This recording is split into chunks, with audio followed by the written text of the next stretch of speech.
තවත් අලුත් විභව්‍ය තාමාන ගැටලුවක් ඔබ වෙත ගෙනෙන්නයි සූදානම්. ඒත් එක්කම පුංචි මතක් කිරීමක් කරන්න ඕනේ. විභව්‍ය තාමාන ගැටලු හදනකොට ඔයාලා ගැටලුව පැහැදිලිව තේරුම් අරගෙන ඒ ගැටලුවෙන් කියවෙන දේ කටු වැඩක් කරන්න අනිවාර්යයෙන්ම උත්සාහ කරන්න.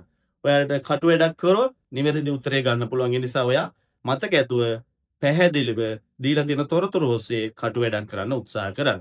හරි. දැන් බලමු අපි අද ලැබිලා තියෙන ප්‍රශ්නේ මොකක්ද කියලා. බලන්න. මාලාගේ අත්ඔරලෝසුවේ වේලාව සෑම පැයකටම මිනිත්තු 15ක් වැඩියෙන් යයි. සඳුදා පෙරවරු 9ට ඇගේ ඔරලෝසුවේ වේලාව නිවැරදි කරන ලදී. මාලාගේ ඔරලෝසුවේ වේලාව පසරු 4:30 වන විට නිවැරදි වේලාව කීයද? එතකොට පුතේ මාලාගේ ඔරලෝසුවේ සාමාන්‍ය ඔරලෝසු වේලාවට වඩා මිනිත්තු 15ක් වැඩියෙන් යනවා. එතකොට මෙයාගේ ඔරලෝසුවේ නිවැරදි වේලාව සඳුදා 9ට නිවැරදි කරාලු. ඊට පස්සේ අපිට කියනවා මේ මාලාගේ ඔරලෝසුවේ පසරු 4:30 වෙනකොට නිවැරදි වේලාව කීයද කියලා. හරි. පුතේ මේ වගේ දැන් ප්‍රශ්නයක් හදනකොට ඉස්සෙල්ලා අපි වේලාවන් දෙකක් තියෙනවා. අපි මේ වේලාවල් දෙක ලියමු. මම මෙතන ලියනවා නිවැරදි වේලාව කියලා. නිවැරදි වේලාව. ඊළඟට මම ගන්නවා මාලාගේ ඔරලෝසුවේ වේලාව. මාල කියලා දාන්නම් මම.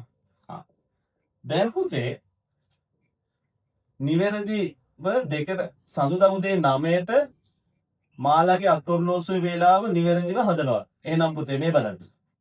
නිවැරදි ඔරලෝසුවේ වේලාවත් 9යි මාලාගේ ඔරලෝසුවේ වේලාවත් 9යි. ඔන්න පුතේ 9 ඉඳලා දැන් පැයක් ගෙවිලා යනවා 10යි. නිවැරදි ඔරලෝසුවේ වේලාව 10 වෙනකොට ඔයාලා දන්නවා මාලාගේ ඔරලෝසුවේ වේලාව පැයකයි මිනිත්තු 15ක් වැඩියෙන් යනවා. සාමාන්‍ය ඔරලෝසුවේ පැයක් යනකොට මාලාගේ ඔරලෝසුවේ පැයකයි මිනිත්තු 15ක් වැඩියෙන් යනවා. එහෙනම් නිවැරදි වේලාව 10 වෙනකොට මාලාගේ ඔරලෝසුවේ වේලාව 10යි 15 වෙන්න ඕන. ඒ කියන්නේ මෙන්න මේ අතරට එන්න ඕනේ පැය 1යි මිනිත්තු 15ක්. හරි. දැන් අපි ඊළඟ අවස්ථාවට යමු. නිවැරදි වේලාව 11 වෙනකොට මෙන්න පුතේ මේකට තව පැයකයි මිනිත්තු 15ක් එකතු වෙනවා. ඒ කියන්නේ 10යි 15ට තව එකයි පැයකයි මිනිත්තු 15ක් එකතු වෙච්චාම 11යි 30යි. 11යි 30. ඔයා මතක ඇතුව මෙන්න මේ වෙලාවට මේ දෙක 10යි 15ට පැයකයි මිනිත්තු 15ක් එකතු කරන්නම ඕන. හරි. අපි දැන් ඊළඟ පැයට යමු. ඊළඟ පැය 12. නිවැරදි ඔරලෝසුවේ වේලාව 12 වෙනකොට දැන් මේකට ආයෙ පැයකයි මිනිත්තු 45ක් එකතු කරන්න ඕනේ. ඒ කියන්නේ 11යි 30ට පැයකයි මිනිත්තු 45ක් එකතු වෙච්චාම 12යි 45යි. ඔයාට එකපාරට ගන්නවා නම් මේව පැත්තක හදලා උනත් ගන්න. මේ බලන්න මෙතන පැයකයි මිනිත්තු 15ක් එකතු කරනවා. දැන් අපි ඊළඟ පැයට යමු. මෙයාගේ ඔරලෝසු නිවැරදි ඔරලෝසුව 1 වෙනකොට දැන් මේ වෙලාවට ආයෙ පැයකයි මිනිත්තු 15ක් එකතු කරන්න. ඒ කියන්නේ 12:45ට පැයකයි මිනිත්තු 15ක් එකතු වෙච්චාම උත්තරේ 2ක් වෙනවා. 2ක්. يعني මේ නිවැරදි වේලාව පස්සර 1 වෙනකොට මාලාගේ ඔරලෝසුවේ වේලාව 2යි. අපි ඊළඟ පැයට යමු. මෙයා 2.